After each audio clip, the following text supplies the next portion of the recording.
काय सांगाल की आपण या मोर्चामध्ये मुंबई गाठणार आहात आणि भर पाऊस पडत आहे. बघायला गेलं तर पोलीस प्रशासनाने काही भूमिपुत्रांना आतमध्ये टाकलेले आहेत.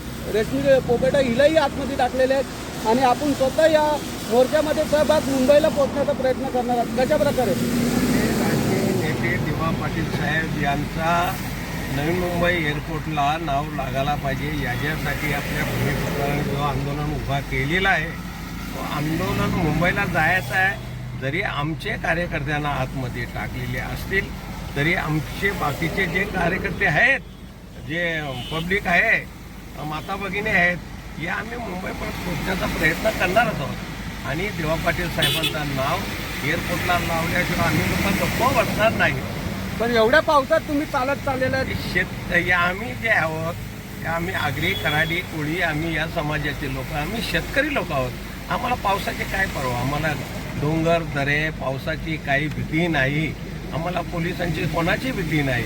आम्ही आमचं आंदोलन करणार आणि आमचा नेता दिवा पाटील साहेब प्रकल्पग्रस्तांचा नेता, ज्यांनी आयुष्यभर ज्या जनतेची सेवा केली, जे राष्ट्रीय नेते दिवा पाटील साहेब आहेत, त्यांचा जोपर्यंत नाव लागत नाही तोपर्यंत आम्ही गप्प बसणार नाही.